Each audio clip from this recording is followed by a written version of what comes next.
Friends, இன்று நம்ம பார்க்குறது என்ன அப்படின்னு பார்த்தீங்கன்னா, ஒரு அற்புதமான ஒரு விதை பருப்பு பற்றி தான் பார்க்க போகிறோம்.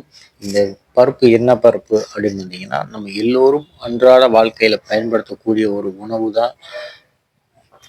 அதாவது இதை நம்ம அதிகமாக இப்போ உபயோகப்படுத்திட்டு கீழே போட்டுருவோம். பூசணிக்காய் விதை அதான் நம்ம பார்க்க போகிறோம். இந்த விதை பூசணி விதை. வீட்டில் பூசணிக்காய் சாம்பாரில் வைப்பாங்க, பொரியல் வைப்பாங்க, பூசணிக்காய் அல்வா பண்ணுவாங்க. இதெல்லாம் நம்ம செய்வோம், சாப்பிடுவோம்.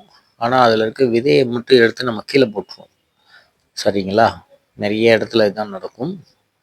அந்த பூசணி விதையை நம்ம கீழே போட்டுருவோம். இதில் 2 பூசணிக்காய் இருக்குது. அதே மாதிரி ஒரு பூசணிக்காய் அந்த பச்சை கலராக இருக்கிறது தடியங்காய், கிரீன் பம்கின், ரெட் பம்கின், சிவப்பு ஆரஞ்சு கலரில் இருக்கும். இந்த தடியங்காய் ரோட்டில் சுற்றி கடைக்கு திஷ்டி சுற்றிட்டு நம்ம ரோட்டில் உடச்சி போட்டுவிடுவோம். அதுவும் வீணாத்தான் போகும்.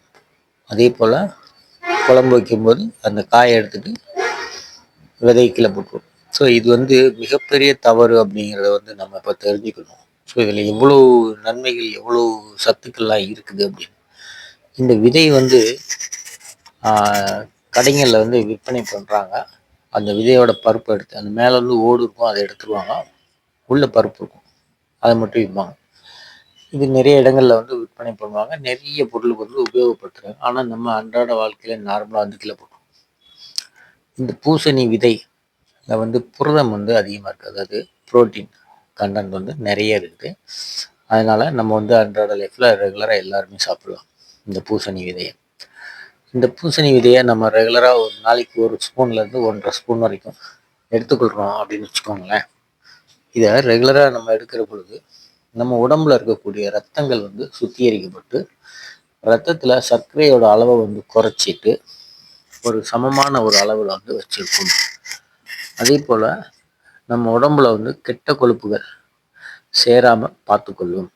கெட்ட கொழுப்புகள் சேராமல் பார்த்துக்கொள்ளும். கெட்ட கொழுப்புகள் நம்மளால் நிறைய பண்ண முடியாது. கொலஸ்ட்ரால் சேர்ந்துருச்சு, ரத்தத்தில் கெட்ட கொழுப்பு வந்துருச்சு அப்படின்னு சொல்லி நிறைய ப்ராப்ளம் வந்துச்சுங்களா. ஸோ இதெல்லாம் நமக்கு வராது. இந்த பூசணி விதையை சாப்பிட்றப்போ ரத்தத்தில் சர்க்கரையோட அளவு ஒரு கட்டுக்குள்ளே வச்சுருக்கும். அளவை மீறி போகாது. புற்றுநோய் வராது முக்கியமாக. சரிங்களா? இதயத்தை பாதுகாக்கும். சமமான வேகத்தில் இயங்க வைக்கும். இதயத்தை பாதுகாக்கக்கூடியது இந்த பூசணி விதை. அதே போல் இந்த பூசணி விதையில் இருக்கக்கூடிய கொழுப்பு அமிலங்கள் ஒமேகா 3 நிறைய இருக்குது. இதெல்லாம் சாப்பிட்றப்போது நமக்கு ஸ்கின்னு, நம்மளுடைய தோள்கள் நல்லா ஒரு ஷைனிங்காக நல்லா பளபளன்னு நல்லா இருக்கும்.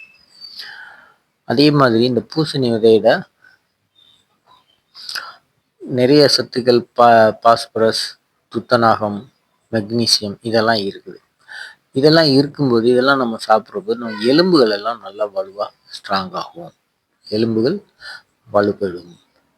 இன்னொரு முக்கியமான விஷயம் என்னன்னா, சிறுநீரகத்தை இது பாதுகாக்கும். நம்முடைய சிறுநீரக பை இருக்கு பார்த்தீங்களா? ஆண்களுக்கு சிறுநீரக பையெல்லாம் இருக்குல்ல, பெண்களுக்கும் தான் இந்த சிறுநீரக பையை சமமான நிலையில் பாதுகாத்து அதை சரியாக இயங்க வச்சு, முக்கியமாக அதில் ஆண்களுக்கு விந்து அணுக்கள் ஊருக்கு பார்த்தீங்களா, குழந்தை பிறப்பதற்குரிய முக்கியமான பொருள். அந்த விந்து அணு சரியாக உற்பத்தி பண்ணி நம்ம உடம்புல அதிகமாக உற்பத்தி பண்ணி நமக்கு ஒரு ஆண்மைத்தன்மையை கொடுக்கும். அது குழந்தை இல்லை அப்படின்னு சொல்லி நிறைய பேர் வருத்தப்படுறோம்ல. ஸோ இந்த மாதிரி இதெல்லாம் இல்லாமல் தவிர்ப்பதற்கு இந்த மாதிரி உணவுகளை நம்ம ரெகுலராக எடுத்துக்கொள்கிறோம். விந்தணு குறைபாடை சரிப்படுத்தக்கூடியது பூசணி விதை.